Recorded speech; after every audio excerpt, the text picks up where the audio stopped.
Merci de nous rejoindre pour notre séquence invitée dans cette quotidienne. Alors on vous raconte une histoire, une reconversion, une nouvelle vie pour Richard Saint-Martin qui est notre invité. Bonsoir Richard. Bonsoir Laurence. Alors vous êtes le fondateur de Chargephone. On va y venir en détail, mais vous étiez à la base dans l'événementiel. Vous avez changé de vie, mais bien accompagné, j'ai envie de dire, puisque... Oui, aujourd'hui, à 51 ans, je deviens un jeune start-upper, comme on le dit. Et j'ai été accompagné, oui. Il a fallu que je sois accompagné, malgré qu'à 50 ans, on pense savoir, mais ce qu'on sait, c'est qu'on ne sait jamais.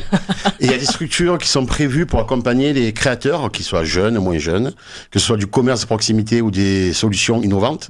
Il y a des structures de l'État, comme la Chambre de commerce, il y a Initiative Métropole, on a BGE Accès Conseil, on a tous les services de mairie, et d'ailleurs, Châteauneuf-les-Martigues en font partie. Alors, vous êtes sur le plateau, bien évidemment, avec votre bébé, on le voit en image, cette station design de recharge gratuite, ça c'est très important, pour les smartphones et vaporettes. Alors, d'où est née cette idée, Richard? Alors, je précise, c'est gratuit pour les utilisateurs. Bien sûr. Et c'est loué par les professionnels. Oui, ça aussi, on va y revenir en détail. On va y revenir en détail. Je suis un bon élève. Alors, l'idée m'est venue lors d'un festival d'Avignon, un after après un spectacle, plus de batterie. Je pense que l'on connaît tous la fameuse phrase « Bonjour s'il vous plaît, est-ce que je pourrais mettre mon téléphone en charge ?» Ah oui, qui n'a pas posé la question, effectivement, lors d'un repas, d'une restaurant. Exactement. Et l'idée vient de là. Ce soir-là, je suis revenu m'asseoir, j'ai dit « Waouh, il y a une idée à trouver ». Et de suite, j'ai voulu que l'idée soit gratuite pour les utilisateurs. En fait, c'est venu dès le départ, ce jeu-là. Et après, il y a tout un chemin pour y arriver, évidemment. Alors, c'est un projet affectif. Hein. Très. Dès le départ, on peut le dire, puisque vous êtes une équipe de 6 personnes, dont votre épouse, Laurence, et puis Floriane, une collaboratrice, hein, qui est d'ailleurs en régie. On la salue, Floriane, elle vous surveille de très près. Il y a Thierry aussi, qui est pas là, mais qui est pas loin. Aussi. Bon, donc tout ce petit monde était avec vous pour vous accompagner dans la création donc, de ce beau projet. Vous étiez d'ailleurs venu il y a 2 ans ici même sur le plateau. Hein, vous étiez entre les mains de Florent Mounier, justement, qui avait eu la chance de voir avec vous de plus près cette station. Alors, on l'a dit, gratuit pour les utilisateurs, autonome. C'est vraiment ce service à la personne, un service de proximité. C'est un petit peu une charge, une station de comptoir. C'est comme ça que vous vous plaisez aussi, ça arrive. À la qualifier. Elles sont sécurisées aussi, on va rassurer les gens. Il y a une petite clé, oui, il y a la petite clé. Alors le principe, c'est qu'il y a le professionnel qui loue la station et qui offre le service à tous, soit clients, visiteurs ou invités, puisqu'il y a aussi l'événementiel privé. Donc il y a des lieux fixes à l'année et puis aussi il y a la partie événementielle à la journée, mariage en l'occurrence ou salon ou autre. Alors vous avez vraiment voulu là aussi apporter une touche au niveau du design, c'est travaillé, hein, ce sont des petites boîtes transparentes, ça n'a rien à voir avec des colonnes qu'on peut voir dans d'autres lieux. Oui, qui ont aussi une autre activité, puisque tout ce qui est hall, galerie marchande, effectivement le produit ne s'adapte pas, c'est plutôt la concurrence, donc merci à eux, c'est très bien. Il y a des pays où il y a de la station de recharge dans tous les commerces, dans toutes les rues, dans la rue, donc on a de quoi faire en France, donc tant mieux qu'on soit plusieurs à le faire, moi je trouve ça génial. Donc effectivement, on l'a personnalisé dans sa matière, c'est un produit marque français, donc Made in France, quand même, c'est important de le dire aussi. Oui, c'est important. Il y a quand même des accessoires qui sont fabriqués à l'international. Et oui, en Chine. La lumière, le LED n'est pas encore fabriqué en Europe. Donc tout est européen ou français. Et il n'y a que les LED. D'ailleurs, l'avantage, c'est qu'on peut aussi personnaliser via une application sa lumière, mettre un design plus dynamique, plus classe, suivant le lieu. Vous avez pensé à tout. Hein. Alors, je sais pas si j'ai pensé à tout, mais on a essayé, on y a mis beaucoup de cœur. Voilà. On a fait l'objet comme si on l'avait pour chez nous, en fait. C'est ça le truc, je crois. Je réalise, c'est la première fois que je pense à ça. Ah, je pense qu'on l'a fait comme si on... Vous voyez, quand on... C'est bien, moi j'aime bien quand il y a une dimension humaine. Ah ben nous, c'est que sur ça, l'histoire n'est que là. Mais quand on fait quelque chose pour chez soi, et qu'on va bricoler quelque chose, européenne ou autre, ou fabriquer, on y met son cœur. Et en fait, on a fait pareil. On l'a pas fait pour les gens au départ, on l'a fait pour... Comme s'il était à la maison. C'est bien ça. Je la garde, celle-là. Alors, pendant 2 ans, vous avez eu l'occasion de faire évoluer le prototype. Hein. Ça, c'est le moins qu'on puisse dire. Ah oui, c'est un parcours. C'est un parcours.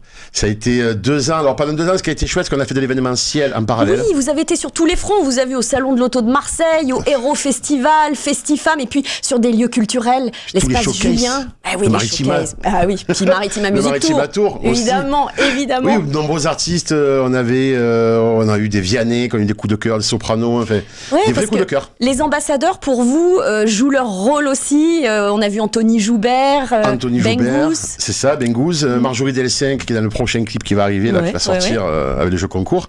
Donc oui, parce qu'en fait, c'est un projet communautaire, en fait. L'idée, c'est que ce soit la communauté qui soit au courant, presque avant ou après les professionnels. En tout cas, chaque professionnel, en dehors de ses heures, il est un utilisateur, il a des enfants, il a de la famille, donc du coup, à un moment, il a aussi besoin de recharge. Donc, il n'y a pas besoin, aujourd'hui, on en parlait en off, il y a peut-être une nouvelle façon de faire du commerce ou du business, comme on dit le mot. Oui, c'est un mot que vous craignez, je le vois dans vos yeux, là, Richard. Mais bon, il est un peu argotisé, je pense, maintenant. Mais voilà, développer un projet, il y a différentes façons. Je pense qu'il n'est pas forcément obligatoire d'aller démarcher frontalement. On est sollicité par tellement de pubs et tellement de... Oui, c'est vrai qu'on est dans une société de consommation où tout est fait à outrance. Donc là, vous recentrez justement sur l'échange. Faire découvrir, faire essayer le projet, liker la page, faire des jeux concours. Il y a un voyage à gagner là, dans la semaine prochaine, la semaine d'après. Que les gens partagent, ils likent. Ce côté communautaire nous touche beaucoup. Alors, il y a eu un tournant pas plus tard qu'en début d'année, là au mois de janvier, avec la municipalité de Châteauneuf-les-Martigues. Ça a été un sacré coup de pouce avec un dispositif dont vous bénéficiez d'accompagnement et de soutien justement pour les jeunes entrepreneurs. Oui, donc ça a été la rencontre de Monsieur le maire, de Stéphane Goupil, de Sophie Régis. Ce sont des gens qui ont eu le coup de cœur sur la start-up parce qu'en fait, eux-mêmes, ils ont déjà la volonté et l'intention d'accompagner le créateur. Donc, ils avaient déjà mis en place un salon pour l'accompagnement à la start-up, puisque de nos jours... Oui, qu'on avait suivi d'ailleurs. On peut être accompagné, voilà. Donc, ils m'ont accompagné, ils sont encore présents aujourd'hui. D'ailleurs, Stéphane en a parlé sur le plateau, il m'avait cité il y a quelques temps. Non, mais Stéphane, je te salue, je te remercie. Il avait dit que j'avais été fidèle. Voilà, vous étiez là, super.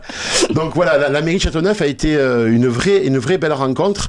Et j'étais vraiment scotché de voir leur intention d'accompagnement au développement économique et à l'emploi. D'ailleurs, il y a le service développement économique et emploi. Alors concrètement, qu'est-ce que ça vous a apporté ? Il y a eu des salons. Toute l'année, il y a un gros salon où il y a tous les intervenants de la région, notamment comme je disais tout à l'heure, le CCI, IMM et les autres. Donc, ils sont là avec des banques aussi qui sont là. Donc, il y a un salon une fois par an. Et ensuite, il y a des réunions d'auto-entrepreneurs, d'entrepreneurs de toute la région. Et ils avaient mis en place un process qui a été un sacré coup de main. C'était le process Start in Boîte. C'est-à-dire qu'ils ont fait appel à des sociétés qui avaient des bureaux vides. Voilà, pour héberger et qui voulaient bien prêter des bureaux gracieusement à une société. Donc, donnant-donnant, gagnant-gagnant finalement. Gagnant-gagnant, extraordinaire. Ça créer des liens humains avec les gens. J'imagine, un échange d'expérience, un apport de sang neuf, on pense une belle qu'au aventure. départ, une nouvelle aventure, puis en plus, au départ, on se dit, on va économiser un loyer. L'intention inconsciente, elle est là. On se dit, mais en fait, ça va bien plus loin que ça. Le loyer, c'est peanuts. C'est pas purement pratique. Ah non, mais le fait de se lever le matin, d'arriver dans un lieu d'entrepreneuriat, quand on est un jeune start-upper, on n'a pas la structure de société. D'avoir des bureaux au sein d'une vraie société, ça donne une énergie incroyable, quoi. Alors, cette énergie, vous avez peut-être envie de la communiquer, et c'est peut-être le moment, d'ailleurs, Richard, sur le plateau, de dire aux jeunes entrepreneurs, comme vous, qu'on peut se lancer, qu'on peut aller jusqu'à l'aboutissement de ses rêves. Oui, voilà. Il y a une phrase on l'entend de plus en plus dans les publicités, dans les journaux, dans les médias. En fait, on peut croire en ses rêves, on peut aller jusqu'au bout. Oui, c'est une vérité. Je ne suis pas d'un grand niveau scolaire. J'ai à peine un CAP d'imprimeur. Et pourtant, en autodidacte, je suis allé apprendre. Alors, je suis allé souvent gratuitement me former tout seul sur des événements. Oui, beaucoup de curiosité, on l'imagine. N'importe quel métier. Alors, on peut réaliser ses rêves. Vraiment. On est une génération, on en parle tous. Nos parents, malheureusement, n'avaient pas tous ces outils en main. Nous, on les a. Et donc, oui, on peut, sans avoir un niveau scolaire, avoir des idées innovantes et nouvelles et simples et créer sa société, quoi. Et être accompagné par l'État, en plus. Puis, sur le plan local, justement, de pouvoir bénéficier de toutes ces aides, ça, à Martigues, il y a des pôles qui sont là toute l'année pour accompagner les jeunes, quoi. À Berre, à Istres. Oui, puis Marseille, la maison de l'emploi aussi, étroitement liée à Start in Boîte. Complètement. Donc du coup, ce beau coup de pouce qui a donné l'impulsion, puisque là maintenant, ça y est, il y a 5 stations de charge qui sont... Les 5 premières. De la semaine.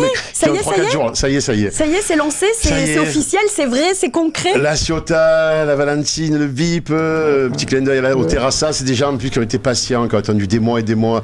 On leur disait, mais bientôt, prochainement, vous allez la voir. Voilà. Dans la mairie de Châteauneuf, la chambre de commerce, sur Avignon aussi. Donc voilà, c'est parti. Voilà, des projets avec des marques connues qu'on ne citera pas évidemment. Alors justement, c'est peut-être, j'allais dire le plus, ce serait peut-être d'imaginer un partenariat avec une marque de téléphonie ou autre d'ailleurs. Exactement, qui pourraient eux-mêmes mettre à dispo dans les lieux de consommation ou autres, de visite aussi, parce qu'il y a aussi toute la partie tourisme. En fait, là, aussi, dans la région, on est bien placé là aussi. Voilà, il y a des mairies, donc je disais la mairie secteur du 4-5, la mairie Châteauneuf-les-Martigues, parce qu'en fait, on est allé aussi sur des cabinets médicaux, des loueurs de voitures, des maisons de retraite, enfin, des endroits improbables qui sont venus du terrain, des gens qui venaient nous dire, parce qu'aujourd'hui, vous avez une idée, c'est ça que je dis aux gens aussi, ne restez pas chez vous, allez la montrer. Ok, vous gagnez rien au départ, mais c'est pas grave. Il faut être, quand on donne, on reçoit, donc du coup, allez partager, allez montrer. C'est un investissement temps, là aussi, humain, rencontre, échange. Je confirme, c'est un investissement, oui. Alors Richard, si vous deviez là aussi encore améliorer l'ensemble, ce serait peut-être de convaincre les responsables, les directeurs d'hôpitaux, notamment dans les services d'urgence. On imagine que ces stations de recharge seraient les bienvenues. Alors oui, effectivement, on a l'habitude à dire que pour nous le Graal, pour illustrer vraiment que c'est un service à la personne offert, on est prêt à les mettre gracieusement dans des hôpitaux, dans les urgences. Là, je ne peux pas illustrer mieux que ça. Donc, s'il y a un directeur d'hôpital d'urgence qui écoute l'émission, qui la regarde, welcome, on est prêt vraiment à les mettre. C'est vraiment un endroit, il y a aussi des services de maladies délicates aussi, où les gens restent 3-4 heures en salle d'attente, et ils n'ont pas de recharge. Donc, le CRAM, pour pas les citer, voilà, donc un ami qui est. En fait, c'est pareil, voilà, tous ces lieux-là, on est prêt à les mettre gracieusement, parce qu'en fait, à un moment, c'est pas pour l'hôpital, c'est pas, bien sûr que c'est pas le but, l'hôpital a de l'argent, mais c'est pour vraiment les utilisateurs, voilà. Très bien, les utilisateurs, au cœur, bien sûr, des préoccupations. Alors, les applis, on en est où là? Parce que je me souviens que vous aviez confié à mon collègue que vous étiez en train de travailler sur une appli pour justement géolocaliser les stations de recharge. Alors, j'ai la version bêta dans ma poche, déjà, c'est déjà bien. On a une super équipe d'ingénieurs crossover qui travaillent dessus, ils sont extraordinaires, ils ont vraiment accompagné. Donc l'appli sortira, je pense, dans 3 semaines, 4 semaines. Oui, donc là, ça y est. On est décalé un petit peu d'un mois à peu près. On y arrive aussi, ça y est. Elle est là, elle est gratuite aussi. Elle est gratuite. Ça aussi, la gratuité, on l'a bien saisi, c'est quelque chose de très important. Le professionnel, il loue pas beaucoup, que c'est pas très cher. C'est quoi, 3 € 30 par jour. Ouais, 3,30 € par jour. Voilà. Oh, qu'est-ce que c'est? Rien à rajouter. Voilà, rien à rajouter, on est bien d'accord. On est bien d'accord. Après, il y a une évolution technologique qui va être faite. Et c'est là que là aussi l'État. Oui, alors j'allais y venir parce que les ports USB évoluent, bien évidemment. Donc là aussi, il faut sans arrêt être à la pointe de la technologie. Oui, il y aura des ouvertures demain avec empreinte biométrique. On va le faire. On pourra réserver sa porte avec son appli parce que l'État, en fait, il a. Là aussi, c'est intéressant que les gens entendent. L'État, il met de la subvention pour des projets, pour le développement de l'innovation, pour la Smart City de demain. D'accord. Qui sont là pour accompagner les start-upers parce qu'ils vont travailler sur une technologie qui va servir demain dans la Smart City. Et donc, il y a tout l'État, vraiment, c'est national le projet qui accompagne. Donc, c'est des dossiers, des subventions et de la recherche technologique. Donc, nous, demain, avec l'appli, on pourra réserver sa porte avant de se déplacer. Oh, ça, c'est vraiment demain, j'ai dit. Oui, demain, là, dans 2 jours, quoi. Alors, après-demain, pardon. Ah ben, on a bien dit qu'il fallait rêver. Alors, on se plaît à rêver, bien évidemment. C'est l'essentiel. Bon, en tout cas, on peut bien sûr vous contacter, retrouver toutes les infos, à la fois sur votre page Facebook, sur le site. On vous donne toutes les coordonnées. Là, comme ça, vous avez le temps de noter, le temps qu'on se dise au revoir. Bien sûr, assis au point à tout. Donc, on a bien fait de vous recevoir sur notre plateau en 2 ans. Quelle aventure. 2 ans après. Et puis, quel beau parcours et quel modèle, justement. Nous, à échelle régionale, on est fiers de mettre en avant des personnes comme vous. Il n'y a aucun concurrent dans la région, PACA. Le seul Made in Provence. Made in Provence. Wow. Je vais le rajouter, c'est rigolo ça. Ah ouais, je vais le rajouter, promis. Au-dessus Made in France, on va mettre Made in Provence. Bon, Richard, on vous embrasse. Donc, plus de problème de batterie, de charge, vous l'avez bien compris. Voilà. Et puis, on vous souhaite que du bonheur. Merci Laurence. Merci à vous. Le programme continue, évidemment, avec La Quotidienne sur Maritima TV.